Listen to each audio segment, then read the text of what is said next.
Sikreto ni Miss Kathryn Bernardo abay lumabas na at isa sa mga wish ni Mr. Alden Richards natupad na. Ang lahat ng yan, pag-uusapan po natin. But before that, and for today's video ay trending at pinag-uusapan po ngayon ang ilan sa mga happenings nitong si Mr. Alden Richards dahil isa sa mga wish ni Mr. Alden Richards ay natupad na. Sabi po ng ilang mga online news na si Alden Richards meet Tom Cruise in South Korea. Mission accomplished si Alden Richards na ma-meet ang Hollywood actor na si Tom Cruise. Naimbitahan kasi si Alden na dumalo sa South Korean premiere night ng bagong movie na pinagbibidahan nito, ang Mission Impossible: The Final Reckoning. Ito ang huling movie sa Mission Impossible franchise na pinagbidahan at produce nito mula noong 1996 o halos 3 dekada. Talagang nagpaka-fanboy ang kapuso actor nang ma-meet niya ang kanyang idol sa red carpet sa nasabing premiere sa ginanap na Lot Cinema sa Lotte World Tower sa Jamsil, Seoul nitong Huwebes, May 8. Masayang kinamayan at kinausap ni Tom ang mahigit 1 minuto si Alden. Super ngiti nga si Alden nang ma-meet niya si Tom na kanya pang niyakap. Makikita rin sa video sa pinost ng isang fan ni Alden ang pag-peace hand gesture niya habang kausap si Tom. Masaya ang fan ni Alden na natupad ng isa sa mga pangarap ng iniidolo nila. Sabi po niya, wow, yung tutok na tutok ang tingin sa kanya ni Tom Cruise. I'm so proud of you, Pops. Alden Richards, komento ng isang fan eh. Iba din talaga ang Alden Richards namin. We are so proud of you sa ipa ng isa pa niyang fan. So talagang isa ito sa mga pinapangarap ni Mr. Alden Richards. Even yung ibang mga actors dito sa Pilipinas. Pero si Alden Richards yung nabigyan ng pagkakataon para ma-meet niya si Tom Cruise, isa sa pinakakilala at prominenteng aktor sa ibang bansa. So kaya naman na talagang ginrab niya po yung opportunity niya na ma-meet, ma-handshake, mayakap at makausap ng ilang minuto itong si Tom Cruise dahil talagang ito po ay isa sa mga pinapangarap niya. Si Mr. Alden Richards po kasi kaya po siya isa sa mga naimbitahan dyan dahil po sa kanyang Myriad Company, yung kanyang napoproduce po kasi ng mga international movie. And dito naman po kay Miss Kathryn Bernardo, sinasabi ng ilan na yung sikreto di umano ni Miss Kathryn Bernardo ay lumabas na dahil tuloy na po, no? Kathryn Bernardo and Nadine Lustre may lihim na collab. Wala pang detalye kung anong project na ginagawa ngayon ni Kathryn Bernardo at Nadine Lustre. Marami excited sa video post ng Star Magic na may caption nitong Project Queen is ready to slay. Hashtag Kathryn Bernardo, hashtag Nadine Lustre. Ano raw ba ang lihim ng ginagawa ng dalawa? Commercial, movie o serye? Matunog ang alingas-ngas na endorsement kung ano ang ginagawa nila. Reaction ng mga netizen, parang walang dinisclose, which is pero Star Magic, so OMG. Wow, what are they doing? Commercial, movie or serye? OMG, my 2 favorites queen. Ang tagal ko nung hinintay, ngayon lang ako mag-aabang ng commercial, kung commercial man yan, at kung movie, mas lalo ako mag-aabang.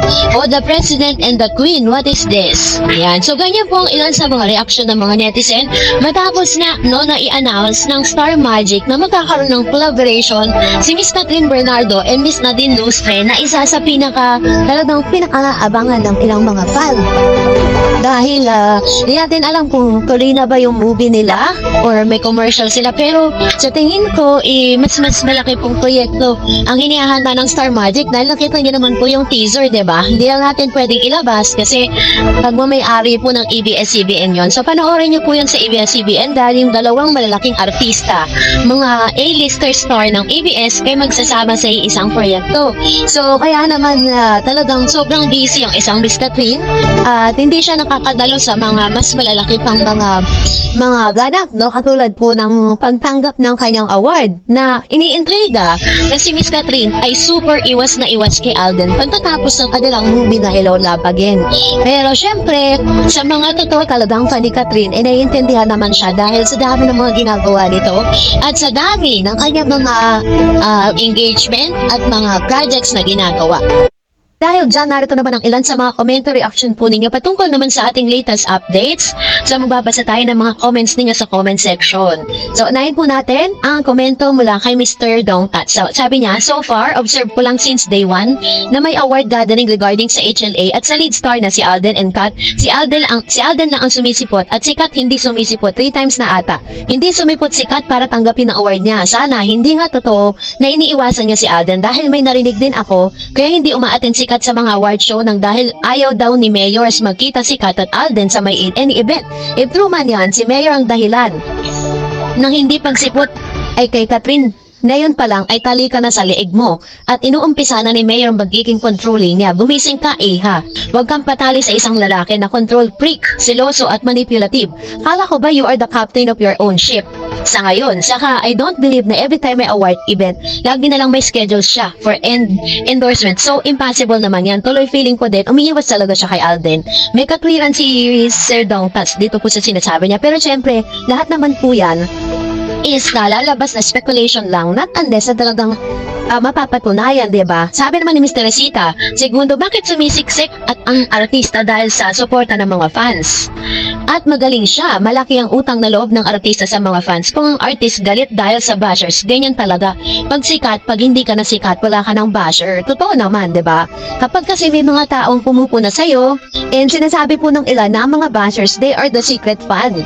Yung mga bashers na yan, mga sikretong fan po yan. Na kunyari, mambabash. Pero all in all, nanonood pa rin naman. Katulad sa ating channel, di ba? Maraming bashers. Pero nanonood pa rin. Sabi ni Pritzi Pantoja, iniwasan na din siya ni Alden. The feeling is mutual. As long as na hindi si Alden o compromise ang activities of equal importance, he will personally get the award as he manifests his values, gratefulness, humility, and consistency. Kasi nga 'di ba, kung talaga namang hindi talaga sila para sa isa't isa, bakit kailangang ipilit? 'Di ba? Sa akin naman ang point of view ko, bakit naman kailangang mag-iwasan? Hindi naman sila magkagalit. Hindi naman sila nagkaroon ng misunderstanding or what, 'di ba? Sabi ni Miss Beck Garcia, take note, there are 2 to 3 other awards that she didn't show up. And sabi pa ni Mr. Resita, daming alibay, aminin na lang na ayaw talaga ni kay Alden. Ilang beses na niya ginawa yan, nagkakataon lang. Ayun. So, sabi ni Sir Joel, talagang sinasadya nila na wag masyadong showy sa kanilang relasyon para di sila magkasawaan. Di tulad ng ibang magjowa na nagkakasawaan pag lagi magkasama, kaya nauuwi sa hiwalayan. Yan ang ayaw mangyari ng Kat din. Yan, ito naman yung kanyang opinion, na parang they need to keep secret and private yung kanilang relationship. Pero as of now kasi parang ang awkward lang na isipin na hanggang sa ngayon wala tayong nakikitang resibo na magkasama sila na nagde-date sila, diba? Sabi ni Miss Conchita, work related, any official from ABS-CBN has the honor to officially receive the award.